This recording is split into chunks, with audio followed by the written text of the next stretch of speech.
Talk to you about labor analgesia and various techniques that you can use to improve your general outcome. All right, again, I gave you these disclosures, and just to mention, I'm not going to be specifically talking about any of these products, but just for a full conflict of interest disclosure. So it's largely apparent that the labor pain experience varies considerably amongst individuals. There is no arguing that for some patients it is more painful than others, or for some animals for that matter. But what we are fairly convinced about is that it is a particularly painful procedure. And when Melzack looked at it, he put it somewhere between having a digit pulled off and cancer pain. So it is a particularly painful procedure, and therefore analgesia is paramount to try and make it as pain-free as possible. Now, I'm talking to an audience that clearly believes in an epidural, so in no way are any of us recommending that we shouldn't put an epidural in. I don't think any of these three characters are concerned about epidural fever and why they shouldn't recommend an epidural. So we're not going to talk about epidural or no epidural. We're actually going to spend more time discussing what is the optimal technique. And I'm going to highlight three different techniques: patient-controlled epidural analgesia, program intermittent epidural boluses, and combined spinal epidural. So I was originally born and trained in South Africa, and now I live in California, and I appreciate there are a number of ways of getting from point A to point B, and I'm going to try and give you the Tesla approach to labor analgesia. So when initially epidurals were used in labor, the intermittent technique was done. It was largely midwife or physician-led, where you gave intermittent boluses. And the problem with this technique is it's not only labor-intensive, but there are inherent delays, sterility issues, a lot of logistical problems, and then you are interpreting pain for the patient and administering doses to try and minimize your workload.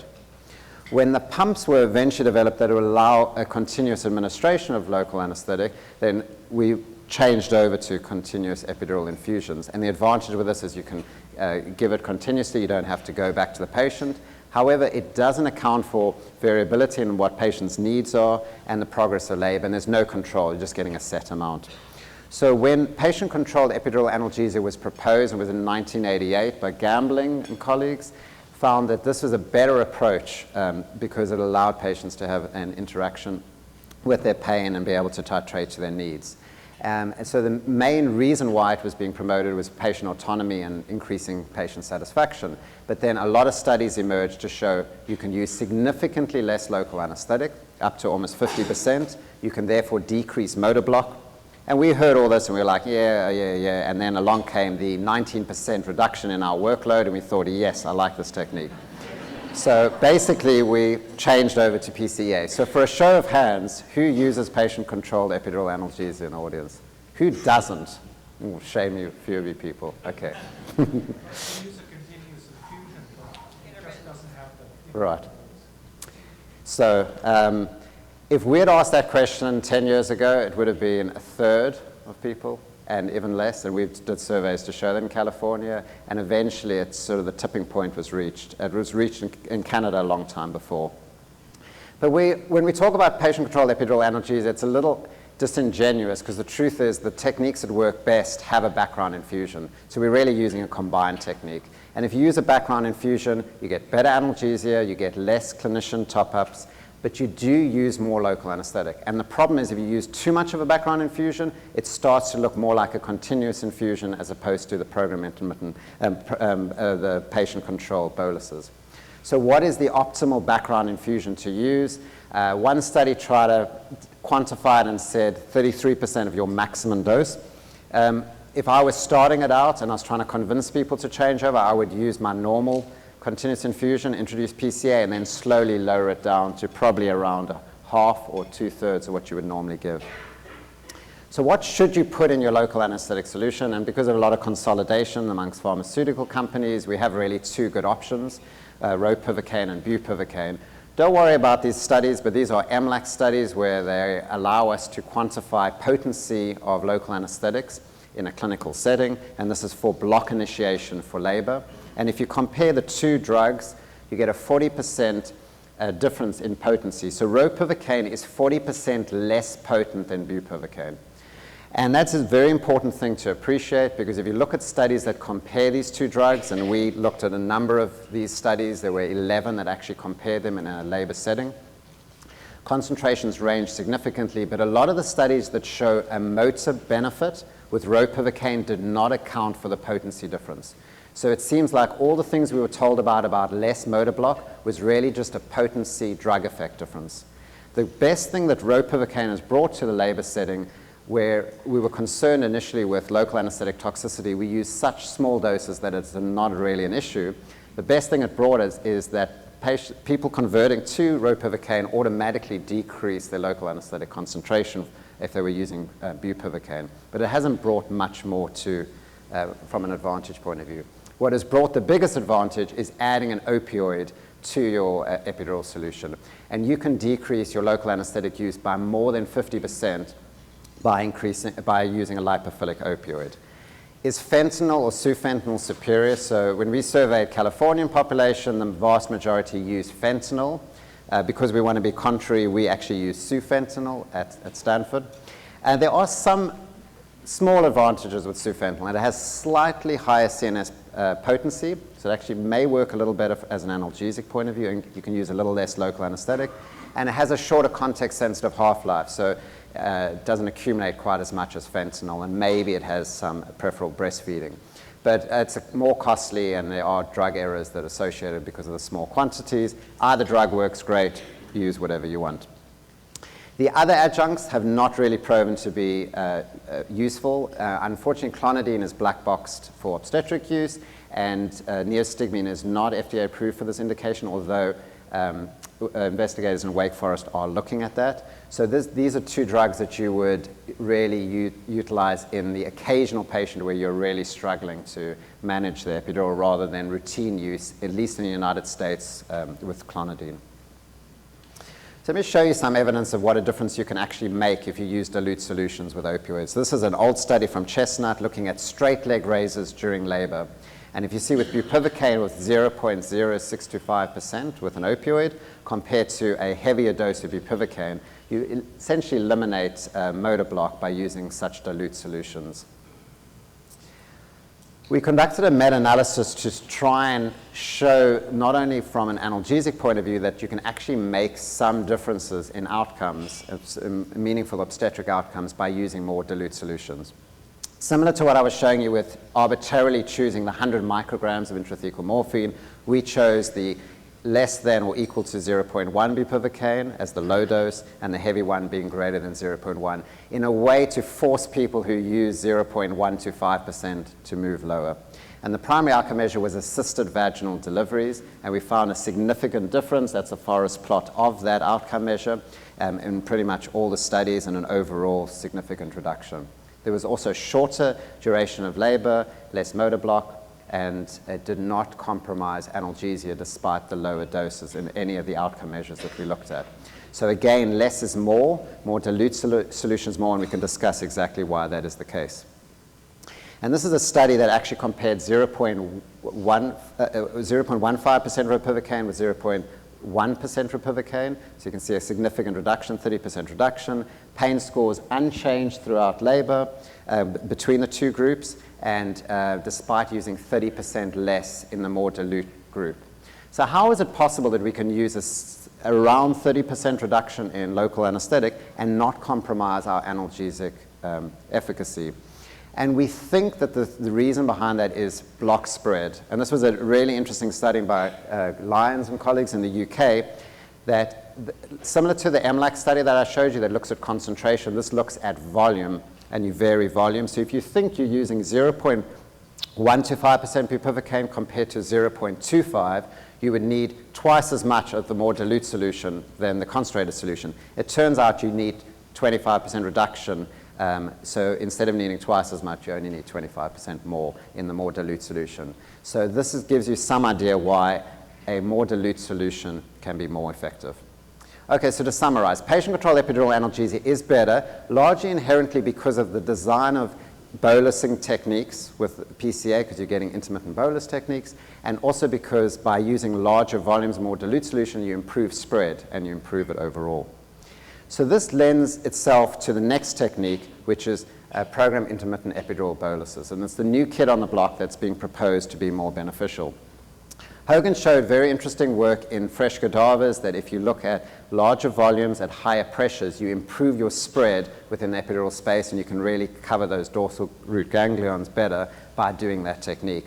And in a proof of concept study outside of the body, just in a super absorbent material, where you run, instead of running 10.5 mLs an hour, you do it in 3 boluses of 3.5, and you had 4 times more surface area covered. In other words, giving a bolus improves spread within both epidural space as well as outside the epidural space.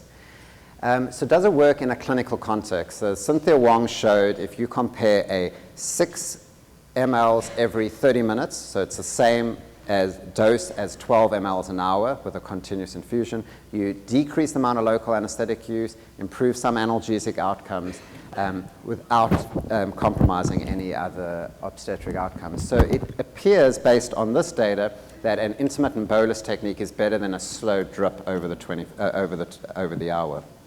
There have been a number of studies now and a very good meta-analysis looking at all of these, where you compare PIEB versus continuous epidural infusion. It's a little complicated because some use PCA and some don't. There's a mix of stuff, but overall the benefits are there, but they are small. You can decrease the amount of local anesthetic that you use, improve patient satisfaction, decrease second stage of labor, and in one study which actually did power most of it, you can actually decrease assisted deliveries.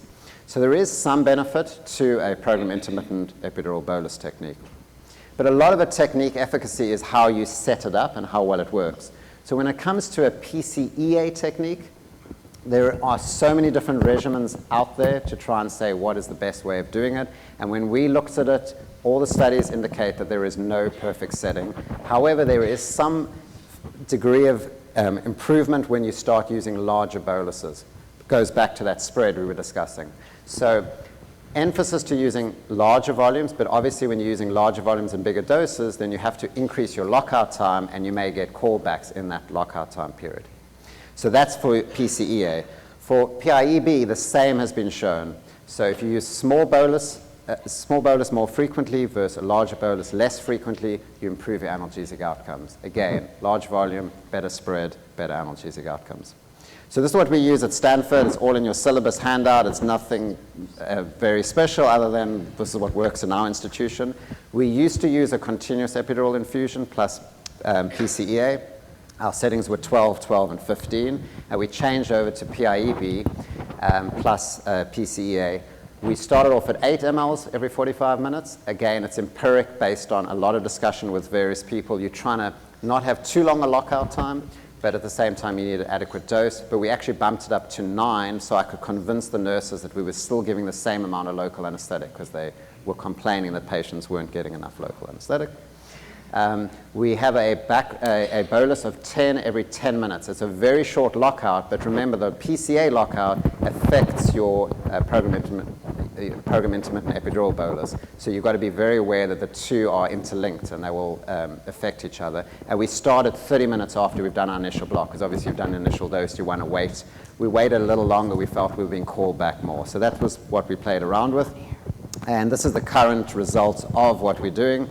So when converting from PIEB to continuous epidural infusion, we were able to decrease clinician rescue from 19 to 12%, decrease unilateral blocks, and you can see a survival curve of patients calling us back.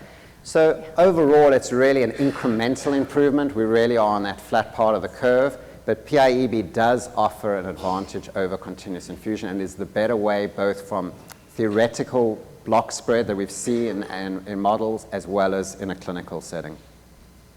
So I'm going to stick with the animal theme with my cartoons, just because everyone seems to like animals, especially my 14-month-old. And I'm going to move on to a slightly different topic, which always gets people conflicted as to what to do. So I want to ask the audience quickly, who doesn't use CSE in a labor setting? Okay. So who does not use CSE for labor? Okay. So a while back, Rachel Collis, and was published in The Lancet, proposed the CSE technique, and was very impressive in the fact that you could just eliminate pain very quickly and dramatically, and you had significantly less motor block. But it was brought about at a time when we used much more concentrated solutions. We've had many, many studies since that original publication, and this is a summation of this and a meta-analysis and big data sets.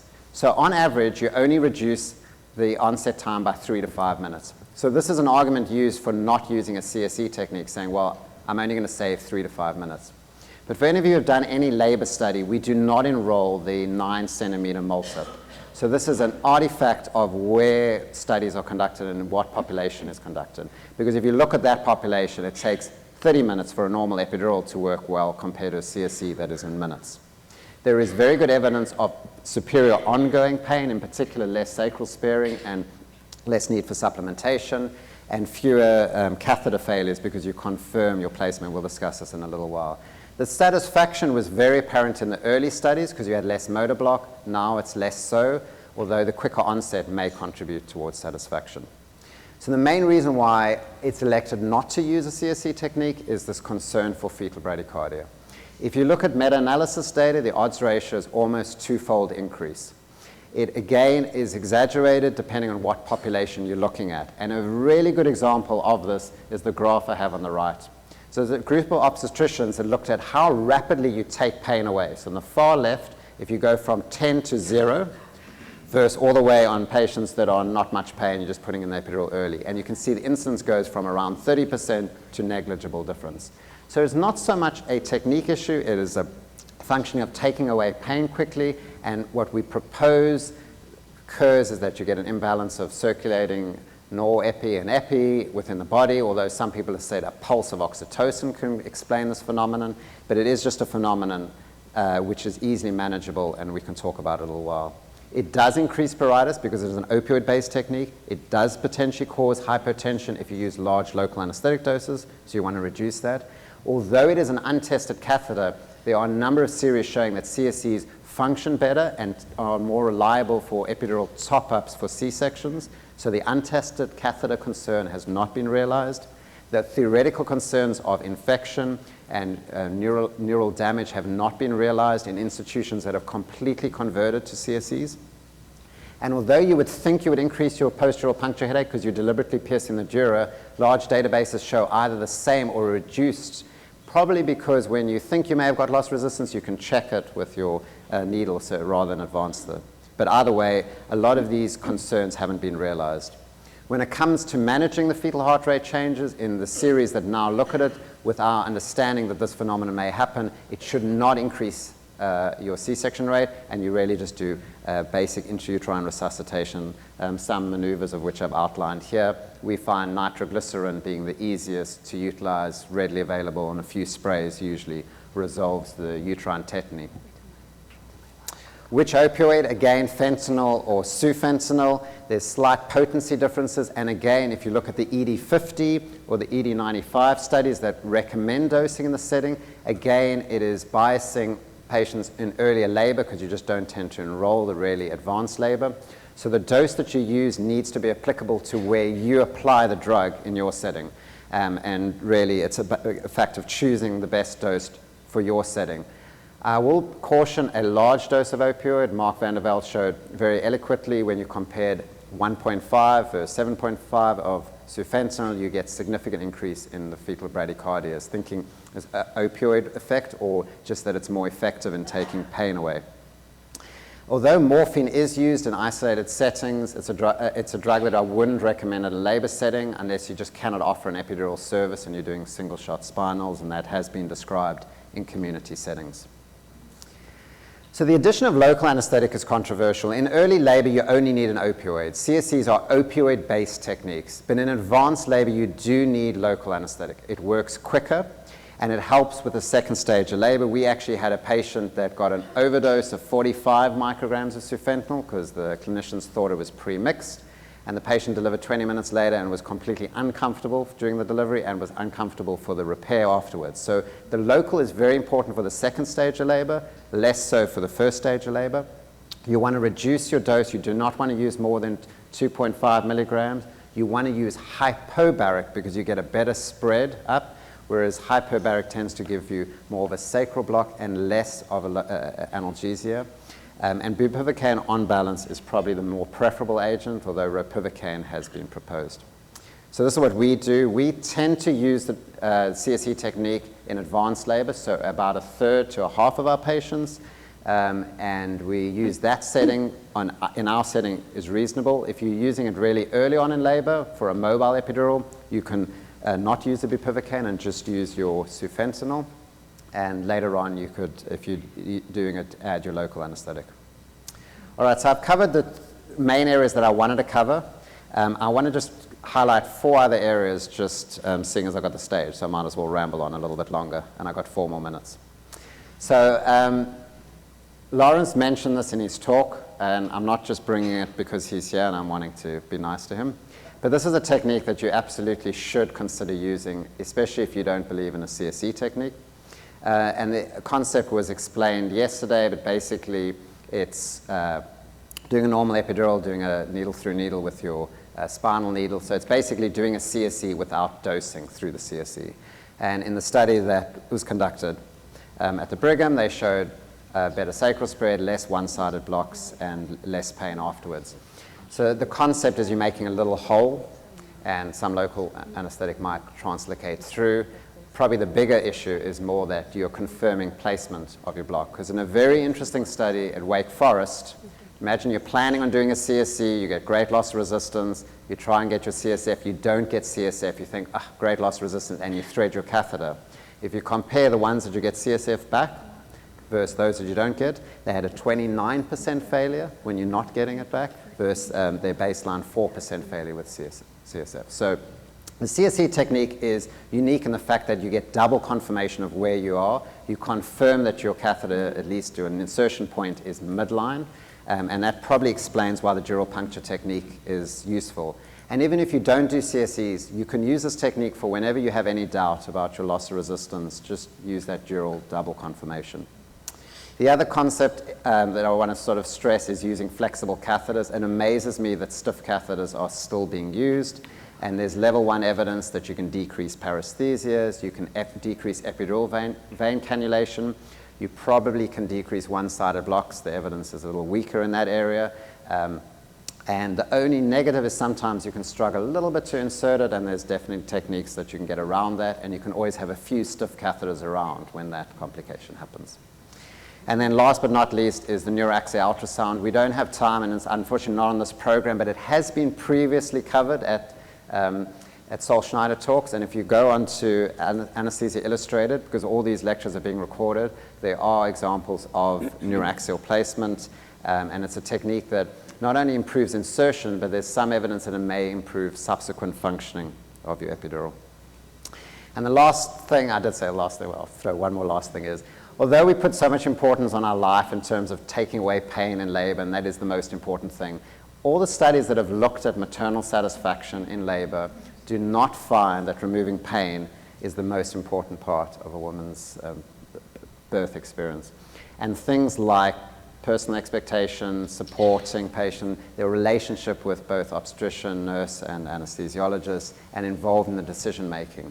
And I think it's very important that you don't just think putting an epidural in is going to it may improve pain, but it doesn't necessarily improve the patient satisfaction or the labor experience.